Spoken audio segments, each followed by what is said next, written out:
Ce matin, je voudrais aborder un thème eschatologique, une question qui se formule de cette manière. Est-ce que l'Église va-t-elle passer par la grande tribulation?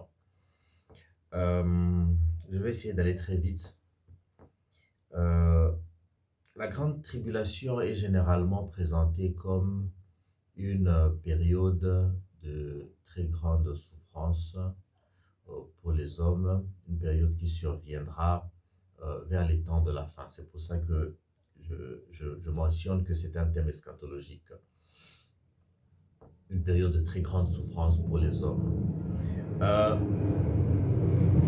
D'emblée, je voudrais établir une différence. Je voudrais qu'on établisse une différence entre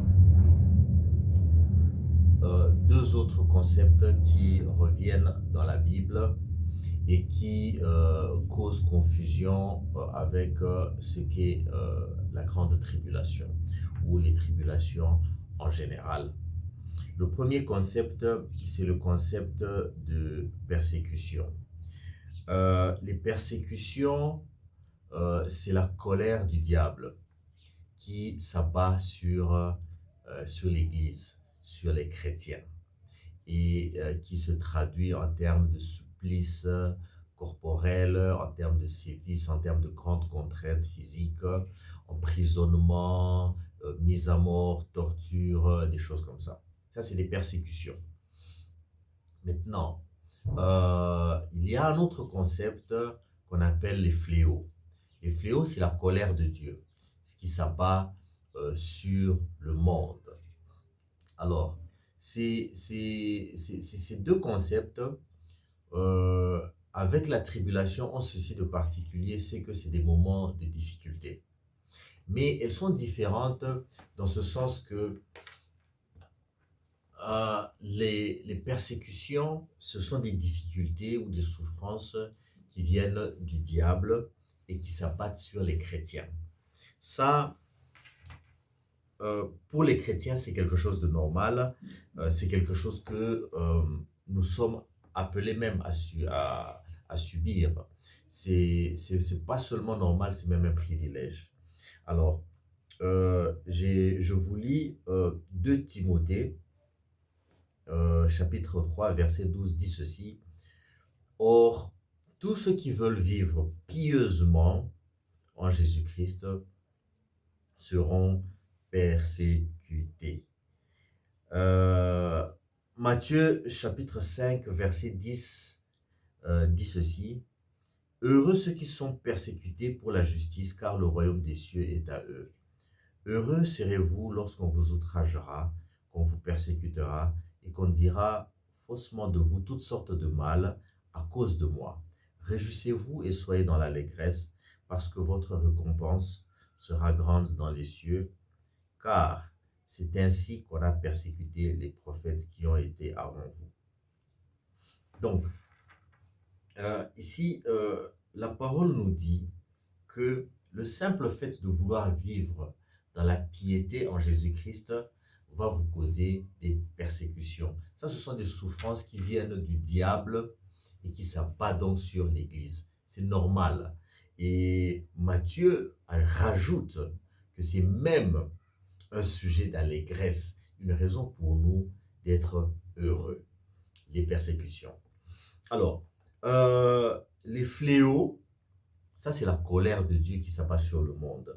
Et quand je dis ça s'abat sur le monde, c'est pas tout le monde, c'est le monde vraiment dans le sens de ceux qui ont rejeté Dieu, ceux qui ont rejeté Christ. Nous qui avons reçu Christ, nous sommes épargnés. 1 Thessaloniciens chapitre 5 verset 9 dit ceci. Car Dieu ne nous a pas destinés à la colère, mais à l'acquisition du salut par notre Seigneur Jésus-Christ. La colère de Dieu n'est pas destinée à ses enfants. La colère de Dieu est destinée au monde. Et c'est autrement appelé la vengeance de Dieu. C'est quelque chose que nous avons vu arriver en Égypte lorsque Dieu a fait subir sa colère à l'Égypte. On appelait ça les diplés. C'est un synonyme de fléau.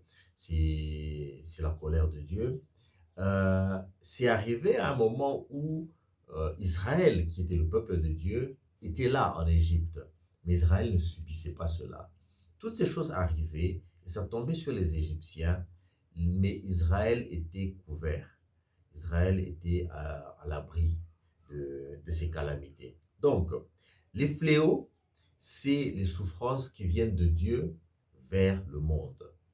Les persécutions, c'est la colère du diable sur l'Église. C'est deux choses différentes. Maintenant, la tribulation, elle, c'est autre chose. La tribulation, elle, c'est les souffrances qui viennent de l'homme lui-même et qui s'abattent sur lui-même. Je vais vous expliquer de quoi il s'agit plus exactement. Alors, lorsqu'on parle de la grande tribulation, cette mention nous est faite dans le livre d'Apocalypse, dans l'Apocalypse de Jean, Révélation chapitre 7, versets 13 et 16. Écoutez ce qu'il est dit. Il est écrit ceci. Et l'un des vieillards prit la parole et me dit, ceux qui sont vêtus des robes blanches, qui sont-ils et d'où viennent-ils? Je lui dis, mon Seigneur, tu le sais. Et il me dit, ce sont ceux qui viennent de la grande tribulation. C'est ici qu'on parle de la grande tribulation. Ils ont lavé leurs robes, ils les ont blanchies dans le sang de l'agneau. C'est pour cela qu'ils sont devant le trône de Dieu et le servent jour et nuit dans son temple. Celui qui est assis sur le trône dressera sa tente sur eux. Ils n'auront plus faim, ils n'auront plus soif et le soleil ne les frappera point, ni aucune chaleur. Ils servent Dieu dans le temps, ils servent Dieu dans son temple. Donc, ce sont des élus. Et ils viennent de la grande tribulation. Déjà ici, Jean nous dit clairement que la grande tribulation tombera sur ceux qui servent dans le temple de Dieu. Donc nous, les élus, nous passerons par la grande tribulation. La question a sa réponse. L'Église passera bien par la grande tribulation. Maintenant, ce que j'aimerais vraiment partager avec vous, c'est les éléments de la grande tribulation. Parce qu'il y a des enjeux très importants que j'aimerais vraiment que nous comprenions. Regardez comment Jean décrit ces gens qui viennent de la grande tribulation. Il dit ceci, ils ont lavé leurs robes, okay? Ils ont blanchi dans le sang de l'agneau. Donc, un premier problème, ces gens avaient des habits sales. Ensuite, il dit ceci, ils n'auront plus faim, ils n'auront plus soif. Donc, ces gens avaient faim, ils avaient soif. Deuxième problème. Troisième, il dit, le soleil ne les frappera point, ni aucune chaleur. Ils avaient chaud. Ils ont souffert de la chaleur du soleil. Alors, je récapitule, 3 problèmes. Il y a un problème d'habillement. Ils avaient des habits sales. Il y a un problème de nourriture. Ils avaient faim, ils avaient soif. Il y a un problème de chaleur. Le soleil les avait brûlés. Ça, ce sont les éléments de la grande tribulation. Maintenant, cette tribulation, Jésus nous en parle dans Matthieu. Lorsqu'il parle, il nous a donné la parabole des 4 terres. Un semeur qui est sorti pour s'aimer, il a semé, une partie de sa semence est tombée sur le bord de la route, les oiseaux sont venus et les ont mangés. Une partie de la semence est tombée sur une terre pierreuse qui n'avait pas beaucoup de profondeur. Ça a tout de suite germé, mais dès que le soleil est venu et a tapé, la plante a séché. Une autre partie est tombée sur une terre d'épines qui avait beaucoup de ronces, qui ont étouffé la plante et l'ont empêché de produire des fruits. Mais une autre semence est tombée sur une bonne terre qui n'avait pas d'épines, qui avait de la profondeur, la plante a bien grandi et ça produit beaucoup de fruits. Alors, pour votre information, ou juste pour vous rappeler, pour ceux qui le savent déjà, dans la typologie et dans la symbolique biblique, les fruits et les habits sont des symboles des œuvres. Donc, nous étant des plantes, lorsque on dit que nous n'avons pas des fruits, ou lorsqu'on dit que nous produisons des fruits, ça veut dire que nous accomplissons, nous pratiquons des bonnes œuvres. Euh, L'autre symbole qui est utilisé, c'est les vêtements. Okay? Donc, un chrétien ou une personne qui est vêtue, c'est quelqu'un qui pratique des œuvres. Lorsqu'on est vêtu d'habits sales, ça veut dire que nous pratiquons des œuvres, de mauvaises œuvres, des œuvres mortes. Alors, euh, Jésus explique cette parabole.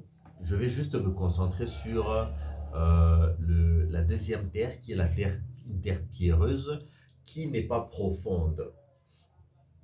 Matthieu, je vous lis, hein, Matthieu 13, 5, 6. Une autre partie tomba dans les endroits pierreux où elle n'avait pas beaucoup de terre. Elle leva aussitôt parce qu'elle ne trouva pas un sol profond. Mais quand le soleil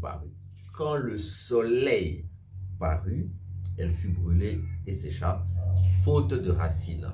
Le soleil est venu, a tapé, a donné de sa chaleur, et cette plante n'avait pas de racines, elle, est, euh, elle a brûlé et elle a séché. Elle n'a pas pu produire des fruits. Alors, Matthieu chapitre 13, versets 20 et 21, là Jésus est en train d'expliquer maintenant cette parabole. Il dit ceci: celui qui a reçu la semence dans les endroits pierreux, c'est celui qui entend la parole et la reçoit aussitôt avec joie. Aussitôt, tout de suite, il reçoit avec joie. Donc tout de suite, la plante a levé. Mais elle n'a pas de racine en lui-même parce que le sol est peu profond. Il manque de persistance. Il n'a pas de racines, il manque de persistance. Donc, les racines, c'est de la persistance. Et dès que survient une tribulation, une persécution à cause de la parole, il y trouve une occasion de chute. Dès que la tribulation survient, dans l'image, on a dit le soleil est apparu et a brûlé, a tapé avec sa chaleur et la plante a séché.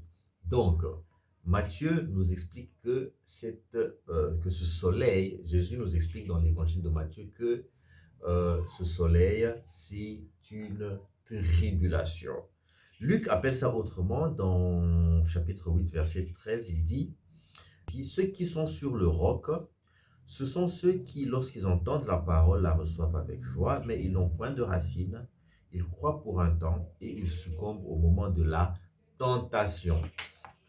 Alors c'est très important ici de comprendre la tribulation.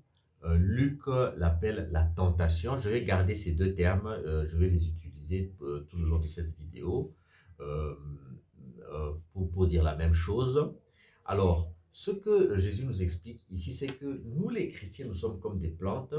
Certains d'entre nous sont plantés dans un sol qui est peu profond, un sol de pierre. Luc dit c'est du roc. Et il n'y a pas beaucoup de racines. Les racines, c'est la persistance, la persévérance, la résilience. Et lorsque une tribulation arrive, ou les tentations arrivent, c'est le soleil qui tape, cette plante trouve une occasion de chute. Elle sèche. Le chrétien trouve une occasion de chute. Et il ne peut pas produire de bons fruits. Cette tribulation, donc gardons à l'esprit que la tribulation et la tentation, ce sont les effets du soleil qui brûle. Les racines, c'est la persévérance ou la persistance. Les fruits, ce sont des habits ou les fruits ou les habits, ce sont des œuvres. Donc, lorsque un chrétien rencontre des tribulations, il doit avoir la persévérance pour pouvoir survivre, pour pouvoir trouver sa nourriture, son eau et pour pouvoir produire des fruits. Lorsqu'une plante est exposée au soleil, cette plante subit la chaleur. Elle doit avoir des racines et ces racines lui permettront de puiser dans le sol sa nourriture et son eau. J'aimerais vous emmener dans 1 Corinthiens, chapitre 7, pour lire ce que Paul nous dit au sujet des tribulations. Paul dit ceci, chapitre 7, 1 Corinthiens, chapitre 7, verset 28. Il dit ceci, si tu t'es marié, tu n'as point péché. Et là, si la Vierge s'est mariée, elle n'a point péché. Mais ces personnes auront des tribulations dans la chair, et je voudrais vous les épargner. Ok, donc, Paul nous dit, dès l'instant où tu es marié, tu auras des tribulations. Il ne dit pas, vous aurez des tribulations si vous êtes marié à quelqu'un de méchant. Il ne dit pas que vous aurez des tribulations si vous êtes marié à un sorcier. Il ne dit pas que vous aurez des tribulations lorsque vous êtes marié à une prostituée. Il dit, dès que vous êtes marié, le simple fait d'être marié, même si vous êtes marié à une excellente chrétienne, vous aurez des tribulations. Les tribulations sont attachées automatiquement au fait d'être marié. Qu'est-ce que ça veut dire? Il nous l'explique un peu plus bas. Au verset 32 et 34, il dit ceci. Or, je voudrais que vous fussiez sans inquiétude. Celui qui n'est pas marié s'inquiète des choses du Seigneur, des moyens de plaire au Seigneur. Et celui qui est marié s'inquiète des choses du monde et des moyens de plaire à sa femme. Et il y a de même une différence entre la femme et la vierge. Celle qui n'est pas mariée s'inquiète des choses du Seigneur afin d'être sainte de corps et d'esprit. Et celle qui est mariée s'inquiète des choses du monde et des moyens de plaire à son mari. Ce que Paul est en train de dire, c'est que les tribulations dont il est en train de parler dans le verset 28, quand il dit que dès que vous êtes marié, vous allez avoir des tribulations, il clarifie en disant que ces tribulations, ce sont les inquiétudes des moyens de plaire à sa femme, des moyens de plaire à son mari. Plaire à sa femme comment? Plaire à son mari comment? Il ne s'agit pas des choses extravagantes, détrompez-vous. Il ne s'agit pas des soucis de vacances, de l'emmener à Dubaï, de lui offrir une belle maison, une belle voiture. Là, vous êtes allé trop loin. Paul est en train de parler des choses basiques, aussi basiques que la nourriture et le vêtement.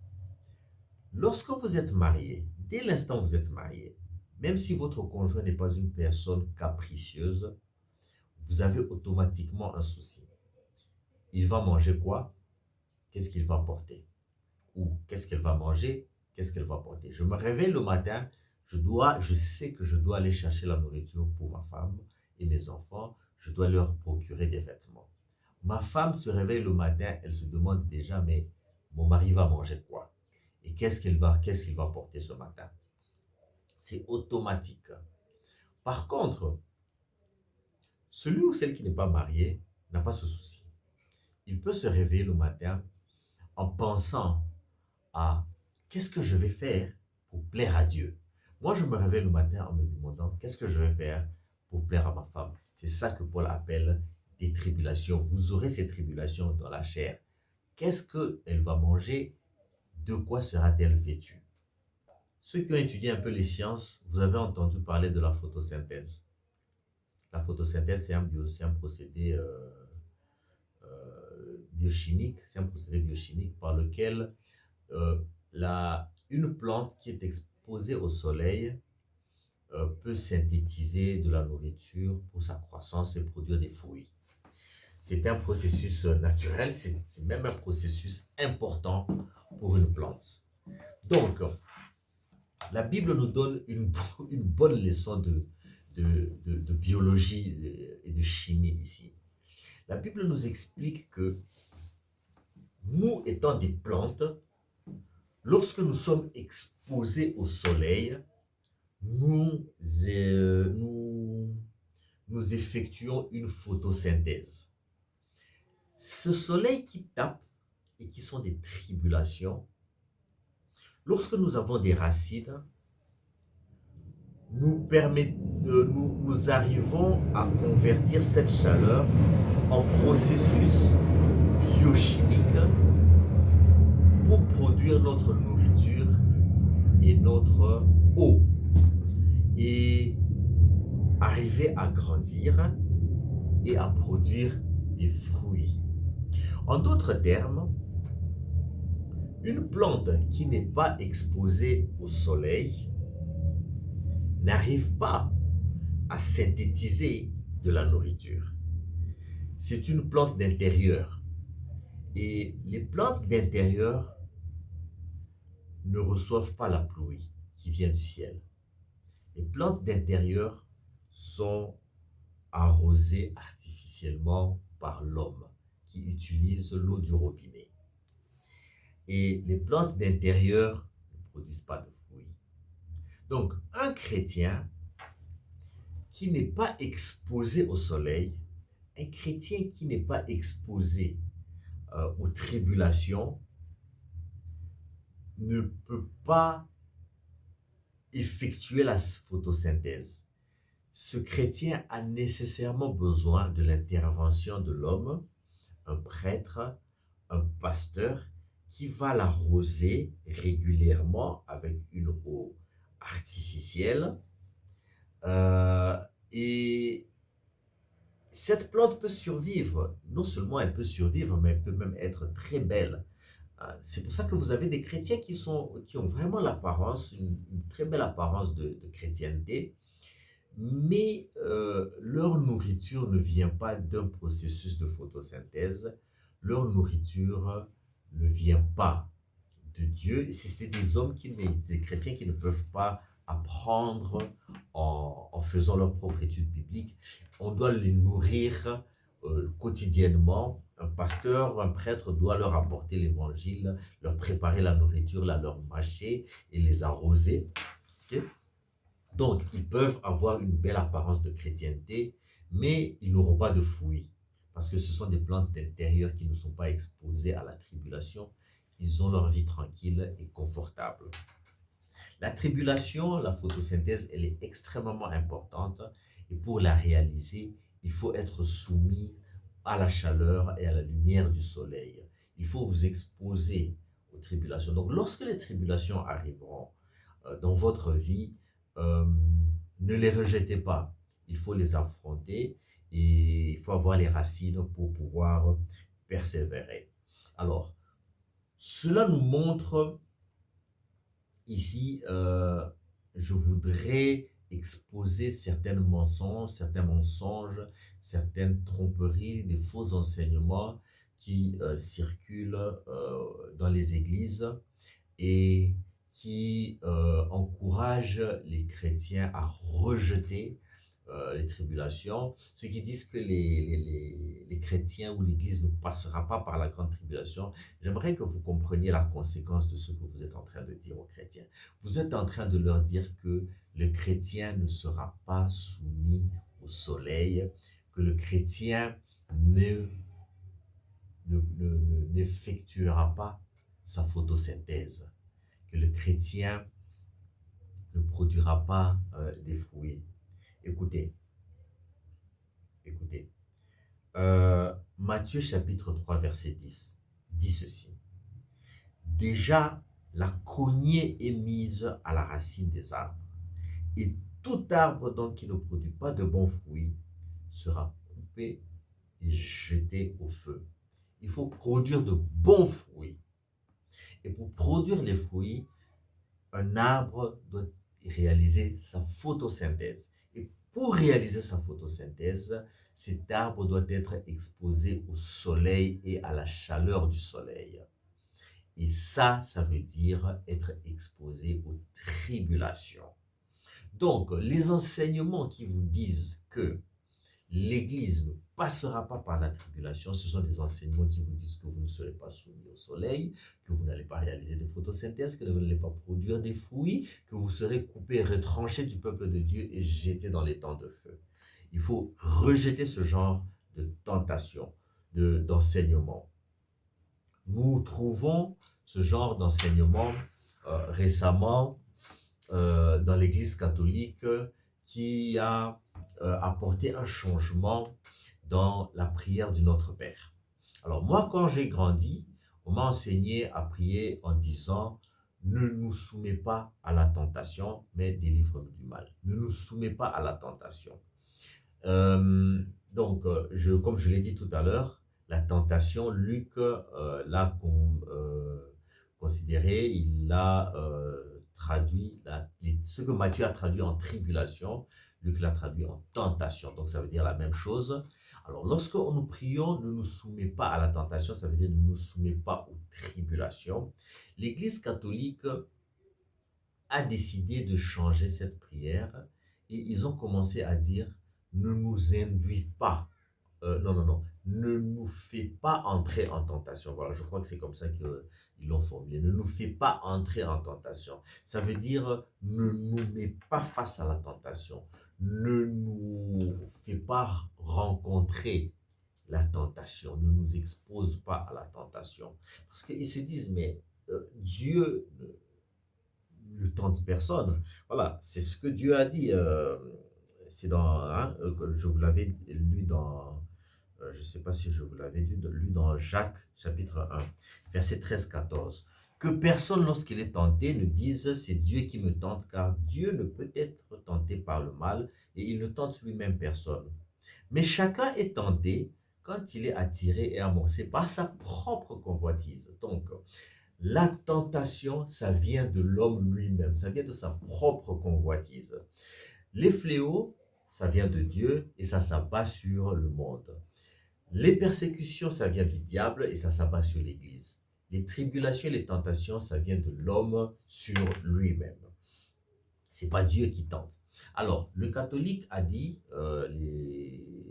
l'Église dite catholique, on dit mais c'est pas Dieu qui tente, donc nous allons prier pour que Dieu ne nous expose pas à la tentation. Mais il nous a déjà dit que ce n'est pas lui qui tente, c'est toi-même qui te tente.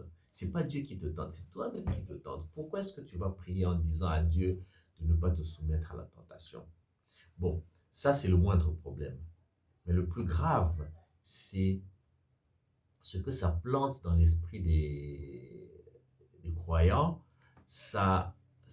Lorsque nous prions pour que Dieu ne nous expose pas à la tentation, nous sommes en train de prier pour que Dieu ne nous expose pas au soleil. Et indirectement, enfin, disons, la conséquence sera que nous n'allons pas réaliser notre photosynthèse et nous n'allons pas produire des fruits. Ok? Donc, ça, c'est là où l'Église catholique est en train de nous mener à rejeter la tentation, à rejeter les tribulations, à ne pas vouloir les affronter, à être exposé à ces tentations et à vivre confortablement dans la maison, à l'intérieur de la maison, afin que le prêtre puisse venir vous apporter de la nourriture et vous arroser. Mais vous n'allez pas produire des fruits. L'ancienne formule était plus correcte lorsqu'on disait ne nous soumets pas à la tentation. Ne pas nous soumettre à la tentation veut dire que les tentations et les tribulations ne nous gouvernent pas, ne nous dirigent pas. Lorsque la Bible dit femmes, soyez soumises à votre mari, et dans Genèse, Dieu a dit que l'homme dominera sur la femme. Donc, l'homme domine sur la femme est soumise au mari. Le mari domine, ça veut dire il gouverne, ça veut dire il a autorité sur la femme, il dirige cette femme. Et la femme est donc dirigée par celui auquel elle est soumise. Donc, lorsque nous prions en disant au Seigneur, ne nous soumets pas à la tentation, nous sommes en train de lui dire que les tentations et les tribulations ne nous dirigent pas. En d'autres termes, que mes actions, que mes choix ne soient pas dirigés ou gouvernés par mes inquiétudes de quoi est-ce que je vais me vêtir, qu'est-ce que je vais manger, qu'est-ce que je vais boire. Lorsque vos choix de tous les jours sont dirigés, gouvernés par vos inquiétudes de ce que vous allez boire, de ce que vous allez manger, de quoi vous serez vêtu, vous êtes soumis à la tentation, vous êtes soumis aux tribulations. Nous devons accepter d'être exposés aux tribulations parce que cela crée la photosynthèse dans notre vie. Mais ce que nous demandons au Seigneur, c'est que lorsque nous sommes exposés à ces tribulations, que ces tribulations ne prennent pas autorité sur nous et qu'elles ne nous gouvernent pas, qu'elles ne dirigent pas nos choix de tous les jours. Ça, c'est la recommandation que nous donne notre apôtre. Il nous dit ceci. 1 Corinthiens, chapitre 7, verset 29. Il dit, « Voici ce que je vous dis, frères, c'est que le temps est court, que désormais, ceux qui ont des femmes soient comme n'en ayant pas. » Alors, ça peut être troublant. Paul qui dit que ceux qui ont des femmes soient comme n'ayant pas de femmes. Cela a conduit beaucoup de personnes à penser que Paul était un misogyne, qu'il avait quelque chose contre les femmes et contre le mariage. Loin de là. Paul ne nous dit pas de divorcer. Paul ne nous dit pas de maltraiter les femmes. Paul ne nous dit pas de les ignorer. Tout ce que Paul est en train de nous dire, comportez-vous comme ceux qui n'ont pas de femmes. Alors, pour rappel, il a dit dans 1 Corinthiens, chapitre 7, versets 32-34, on l'a lu, « Celui qui est marié s'inquiète des choses du monde et des moyens de plaire à sa femme, alors que celui qui n'est pas marié s'inquiète des moyens de plaire à Dieu. » Paul nous dit, soyez comme celui qui n'est pas marié. Ça veut dire que inquiétez-vous des moyens de plaire à Dieu plutôt que des moyens de plaire à votre femme. Il dit, inquiétez-vous. Alors, il n'a pas dit, ne faites pas plaisir à votre femme. Il n'a pas dit, ne faites pas plaisir à votre mari. Il a dit que ces plaisirs ne soient pas une inquiétude. La nourriture de votre femme, son vêtement, ne doit pas être un souci pour toi, ne doit pas être une inquiétude. En d'autres termes, Dieu pourvoira. Toi, tu dois t'inquiéter des moyens de plaire à Dieu. La recommandation est celle-ci. C'est que quand tu te réveilles le matin, généralement, tu as tendance à te réveiller en te disant, où est-ce que je vais trouver à manger? Qu'est-ce que je vais faire pour amener de la nourriture? Qu'est-ce que je vais faire pour amener des habits à la maison? Paul te dit, pas de souci. Inquiète-toi d'abord en te posant la question de savoir qu'est-ce que je vais faire aujourd'hui pour plaire à Dieu. C'est ce que je m'efforce de faire ce matin. Il est 9h40. Je m'apprête à aller au travail tout à l'heure. Je suis déjà un peu en retard, mais ce n'est pas grave. J'ai voulu me réveiller ce matin en faisant plaisir à Dieu. D'habitude, je me réveille, je file au travail. Je vais chercher le pain, je vais chercher de l'eau, je vais chercher des habits. Mais ce matin, je me dis, je vais d'abord faire plaisir à Dieu. Je vais d'abord préparer et partager avec son peuple cet enseignement. Et puis, bon, la nourriture, le vêtement, je l'aurai toujours. Je vais l'avoir de toutes les façons. J'ai vraiment foi en Dieu. Nous devons faire confiance à Dieu. C'est quelque chose de très sensible et peut-être un peu difficile à imaginer. Ça veut dire que même si vous ne travaillez pas, vous serez quand même nourri. Il est vrai que la Bible dit, c'est Paul qui l'a dit, que celui qui ne travaille pas ne mange pas. C'est vrai. Si tu ne travailles pas, accepte de ne pas manger. Euh, attendez, je vais vous lire. Matthieu chapitre 6, versets 31-34. Ne vous inquiétez donc point, ne dites pas, que mangerons-nous, que boirons-nous, de quoi serons-nous vêtus? Car toutes ces choses, ce sont les païens qui les recherchent. Votre Père céleste sait que vous en avez besoin. Cherchez premièrement le royaume et la justice de Dieu, et toutes ces choses vous seront données par-dessus. Ne vous inquiétez donc pas du lendemain, car le lendemain aura soin de lui-même. À chaque jour suffit sa peine. Ce que nous dit le Seigneur, c'est ceci. Ne vous inquiétez pas de votre nourriture et de votre vêtement. Il n'a pas dit ne cherchez pas la nourriture, il n'a pas dit ne cherchez pas votre vêtement. Il a dit ne vous inquiétez pas, que ce ne soit pas des sujets d'inquiétude.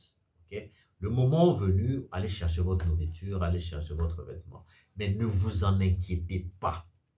Par contre, le royaume de Dieu, vous devez vous en inquiéter. Ça doit vraiment être une préoccupation. Ne vous inquiétez pas de faire plaisir à votre femme. Inquiétez-vous de faire plaisir à Dieu. Votre nourriture, votre vêtement, le Père Céleste sait que vous en avez besoin. En d'autres termes, frère, ça ne manquera pas, ça viendra. Si tu ne trouves pas ça, lorsque tu iras chercher ça, même si tu vas chercher ça en retard, si tu l'as raté parce que tu es allé chercher le royaume de Dieu, eh bien, ce qui s'est passé avec Élie se passera encore. Les corbeaux viendront et ils t'apporteront la nourriture. J'y crois fermement. Et si les corbeaux ne viennent pas, ce sont les anges qui viendront, comme ils sont venus apporter à manger à Jésus. Rappelez-vous, il est allé dans le désert 40 jours à s'inquiéter de comment plaire à son Père. Pendant 40 jours, il n'a pas travaillé. Il n'a donc pas mangé pendant 40 jours. Le diable est venu lui a proposé de faire usage de ses pouvoirs surnaturels pour produire à manger. Qu'est-ce qu'il lui a répondu? Il lui a dit, l'homme ne vivra pas que de pain, mais aussi de toute parole qui sort de la bouche de Dieu. Ça veut dire, si je n'ai pas de pain pour manger, la parole de Dieu va me nourrir. Ça va me faire vivre. Et oui, après, tout de suite, on a vu, les anges sont venus et ils l'ont servi. Si les anges sont venus servir Jésus-Christ, ils viendront te servir. Parce que je suis convaincu d'une chose. Jésus qui est venu pour nous montrer le chemin ne peut pas le faire s'il s'octroie des privilèges qui ne peuvent pas nous être octroyés. Si quelqu'un vient à vous pour vous guider, lui-même doté de pouvoirs surnaturels et des moyens que vous n'avez pas, cette personne ne peut pas être votre leader. Pour que cette personne soit votre leader et qu'il puisse vous guider, vous montrer ce que vous pourrez faire, il faut qu'il soit soumis aux mêmes conditions que vous, il faut qu'ils aient les mêmes moyens que vous, il faut qu'il ait les mêmes difficultés que vous, il faut que tous les moyens qui sont à sa disposition soient également à votre disposition. C'est pour ça que tout ce que Jésus a fait sur cette terre, c'est des choses que nous pouvons faire. Il a dit, tout ce que j'ai fait, vous aussi vous allez le faire, vous ferez même de plus grandes choses que ce que moi j'ai fait. Ressusciter les morts, multiplier les pains, marcher sur l'eau, tout ça, guérir les malades. C'est des choses que nous pouvons faire. S'il l'a fait, c'est que nous pouvons le faire. Si les anges sont venus les servir alors qu'ils n'avaient rien fait comme travail, eh bien les anges peuvent venir te servir. Moi, je ne vous encourage pas à devenir paresseux. Je ne vous encourage pas à ne pas travailler. Allez travailler. Mais allez travailler en sachant que votre pain, votre vêtement, vous allez l'avoir. Ne vous en inquiétez pas. Mais chaque matin, lorsque vous vous réveillez, avant de commencer à penser où est-ce que je vais trouver ma nourriture, où est-ce que je vais trouver mes vêtements, inquiétez-vous en vous demandant qu'est-ce que je peux faire aujourd'hui pour plaire à mon Seigneur. Et je vais terminer par le dernier passage Dans Révélation, Apocalypse chapitre 3, verset 10, il dit ceci, parce que tu as gardé la parole de la persévérance en moi, je te garderai aussi à l'heure de la tentation qui va venir sur le monde entier pour éprouver les habitants de la terre. Alors, cette tentation, cette tribulation, c'est une promesse. Ça va arriver sur le monde entier. Et cette tribulation, la grande tribulation, quand elle va venir dans ta vie, elle vient pour t'éprouver. Il faut l'affronter. Ce que le Seigneur te dit, garde la parole de la persévérance et des racines. Si tu as la persévérance et la résistance, si tu gardes sa parole comme une plante qui a des racines, tu ne vas pas manquer ta nourriture, tu ne vas pas manquer ton eau. Et tu pourras faire ta photosynthèse et tu produiras beaucoup de fruits. Que Dieu vous bénisse.